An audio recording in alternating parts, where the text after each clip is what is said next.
வாழ்க வையகம், வாழ்க வையகம், வாழ்க வளமுடன். குரு வாழ்க, குருவே துணை. குருவின் மலரடி போற்றி. சிந்தனையை உடல் நலத்தை சீரமைத்து உய்வித்த குருவே வாழ்க. தியானமே யோகம், யோகமே ஞானம். அதாவது உடற்பயிற்சி, ஆசனம், அந்த ஆசனங்களிலே அதி தீவிரமாக செய்யக்கூடிய ஆசனங்கள். இப்படி இதில் பல வகை இருக்கிறது. இதில் அதாவது எப்பொழுதும் எல்லா காலங்களிலும் எல்லா வயதினரும் செய்யக்கூடிய ஒரு பயிற்சிகள் என்பதைத்தான் மகரிஷி அவர்கள் நமக்கு எளிய முறை உடற்பயிற்சி என்று கொடுத்திருக்கிறார்கள். இது எப்பொழுது என்றால், நாம் சாதாரணமாக இயல்பான வாழ்க்கை வாழ்ந்து கொண்டிருக்கும் பொழுது இந்த உடற்பயிற்சியை தினந்தோறும் செய்து வரலாம். இதில் எந்த விளைவுகளும் இருக்காது. இதற்கு அடுத்து பார்த்தோம் என்று சொன்னால், இந்த ஆசனங்களில் கூட இது 100க்கு மேல் ஆசனங்கள் இருந்தாலும் ஒரு 12 முதல் 15 ஆசனங்கள் மட்டும் சாதாரணமாக எப்பொழுதும் செய்து கொள்ளலாம் என்ற ஒரு ஆசனங்கள் இருக்கிறது. அவை இந்த இரத்த ஓட்டம், காற்று ஓட்டம், வெப்ப ஓட்டத்தை எப்பொழுதும் இயல்பாக வைத்துக் கொள்ளக்கூடிய ஒரு ஆசனங்களாக இருக்கும். அதற்கு மேல் இருக்கக்கூடியதெல்லாம் ஒரு உடலில் ஏதாவது ஒரு பாதிப்பு இருக்கிறது என்று சொன்னால் அந்த பாதிப்பை சரி செய்வதற்கான ஆசனங்கள். இந்த பிரச்சனைக்கு இந்த ஆசனம் இவ்வளவு காலம் செய்ய வேண்டும் என்று ஒரு மருத்துவர் நிர்ணயம் செய்யக்கூடிய மாதிரியான ஆசனங்களாக இருக்கிறது.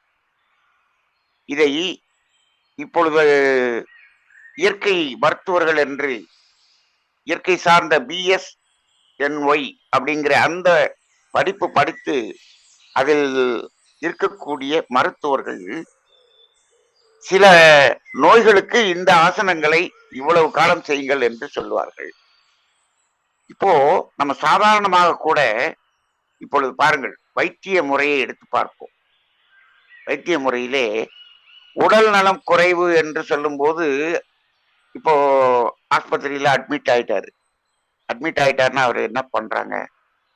குளுக்கோஸ் ஏற்றுறாங்க, இன்ஜெக்ஷன் போடுறாங்க. ஏன்? அந்த நோயின் தன்மை இருக்கும்போது அவர்களுக்கு அப்படி செய்ய வேண்டும். இது சௌகரியமாக இருக்கிறதே, நல்லா இருக்கே இந்த குளுக்கோஸ் ஏற்றுறது. இது சாப்பிட்டு செரிமானம் ஆகி இது என்ன? இதை சாதாரணமாக எப்பொழுதும் ஒரு குளுக்கோஸ் பாட்டில் ஏற்றிட்டு நம்ம வாட்டுக்கு வேலைக்கு போலாமே என்று செய்ய முடியுமா என்றால் செய்யக்கூடாது. அந்த நேரத்தில் எத்தனை நாளைக்கு இந்த குளுக்கோஸ்ல வச்சுக்கணும்னு அவங்களுக்கு ஒரு அளவு இருக்கு. எவ்வளவு நாளைக்கு அந்த இன்ஜெக்ஷன் போடணும்னு அளவு இருக்கு. கொஞ்சம் சுகம் வந்த பிறகு வர வர வர என்ன பண்ணுவாங்க? குளுக்கோஸ் ஏற்றுறதை நிறுத்திட்டு நீங்க கொஞ்சம் பழங்களும் ஜூஸ் சாப்பிட ஆரம்பிங்க, ஓரலா எடுக்க ஆரம்பிங்க அப்படின்னு சொல்றாங்க டாக்டர். அதே போல இன்ஜெக்ஷனை என்னவாக மாற்றுகிறார்கள்? மாத்திரையாக மாற்றி விடுகிறார்கள், மருந்தாக மாற்றி விடுகிறார்கள். இன்ஜெக்ஷனை நிறுத்தி மருந்தா மாத்திடுவோம். அப்புறம் இன்னும் கொஞ்சம் சரியானோன்னு என்ன பண்றாங்க? நீங்கள் உணவு சாப்பிட ஆரம்பிங்க அப்படின்னு சொல்லிடுறாங்க. உணவு சாப்பிட ஆரம்பிங்க அப்படின்னு சொல்லிட்டு அதுக்கப்புறம் அந்த மாத்திரைகளையும் நிறுத்தி விடுங்கள் என்று சொல்லுகிறார். நிறுத்தி விட்ட பிறகு வேற என்ன? உணவே நீங்கள் மருந்தாக நீங்கள் எடுத்துக்கொள்ளலாம். அதுலயே நம்ம சோம்பேறித்தனம் பட்டுக்கிட்டு என்ன பண்றோம்னா, எப்பொழுதும் சாப்பிடக்கூடிய மாத்திரைகள் என்று ஒரு லிஸ்ட் வச்சிருக்கிறோம். இது எப்பொழுதும் சாப்பிட்டுக் கொள்ளலாம் அப்படின்னு. அப்படி இல்லை. அது என்னன்னா, வைட்டமின் மாத்திரை, அயன் மாத்திரை, கால்சியம் மாத்திரை இதெல்லாம் எப்பொழுதுமே சாப்பிட்டுக் கொள்ளலாம் இப்படின்னு சொல்றாங்க. மகரிஷி அவர்கள் தெளிவாக சொல்லுவார்கள், நீங்க வைட்டமினை மாத்திரையாகவே சாப்பிட்டு கொண்டிருந்தால் இந்த உடல் என்ன செய்யும் ஒரு காலத்தில் என்றால், நீங்கள் பழம் சாப்பிடும் பொழுது அந்த பழத்தை செரிமானம் செய்து அதில் இருக்கக்கூடிய வைட்டமினை எடுப்பதற்கு அது சோம்பேறித்தனமாகிவிடும். அதை எடுக்காது. எனக்கு நேரடியாக வைட்டமின் அப்படியே கொடுத்துரு அப்படின்னு இந்த உடல் சோம்பேறித்தனமாக ஆக்கிவிடும். இந்த உடலை சோம்பேறித்தனமாக பழக்குவதுதான் இந்த வைட்டமின் மாத்திரை, அயன் மாத்திரை, கால்சியம் மாத்திரை இப்படி எல்லாம் சாப்பிடுவதுன்னு சொல்லுவார். அது கூட செய்யக்கூடாது அப்படின்னு சொல்லுவாங்க. அதே போலதான் இந்த யோகாசனத்திலும் அந்த ஒரு பிரச்சனை இருக்கிறது என்று சொன்னால் அந்த பிரச்சனை இருக்கும் வரை அந்த கடினமான யோகாசனங்கள், அதிலிருந்து அடுத்து என்ன பண்ணுவாங்க, அந்த நார்மலான யோகாசனங்கள். அதன் பிறகு நாம் சௌகரியமாகி விட்டோம் என்று சொன்னால் சாதாரண உடற்பயிற்சிக்கு வந்துவிட வேண்டும், இயல்புக்கு வந்து விட வேண்டும். எப்பொழுதும் இயல்பு என்று ஒன்று இருக்கிறது. இருதயம் ஒரு நிமிஷத்துக்கு 72 தடவை விரிந்து சுருங்க வேண்டும் என்பது அதனுடைய இயல்பு. ஆனால் அதே சமயத்தில் ஏதோ ஒரு ஆபத்து என்ற நிலையில் நாம் ஓடுகிறோம். அப்பொழுது இதயம் எப்படி இயங்குகிறது? பிபி 200 போயிருது. ஏன்? அந்த இடத்தில் தேவை, அதற்காக கூடியது. அந்த பிரச்சனை முடிந்தவுடன் அது இயல்புக்கு வந்து விட்டது. இதே ஒரு நிகழ்வை நாம் எப்படி பார்க்க வேண்டும்? இந்த ஆசனங்களிலும் பார்க்க வேண்டும். அப்ப இந்த ஆசனங்கள் நல்லதுதான். நல்லது என்பதற்காக அதை எப்பொழுதும் எடுத்துக்கொள்ளலாம் என்று சொல்ல முடியுமா?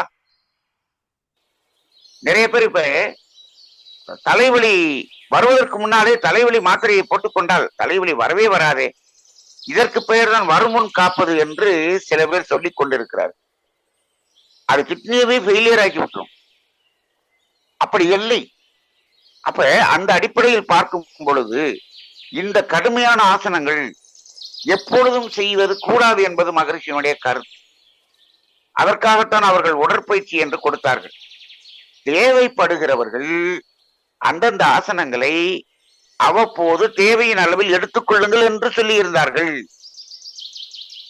அப்ப இப்ப அது எந்த அளவுக்கு போய்விட்டது என்று சொன்னால், இது யோகா காம்படிஷன், இன்டர்நேஷனல் காம்படிஷன் என்று அதை சொல்லக்கூடிய வைக்கக்கூடிய அளவுக்கு சென்று விட்டது.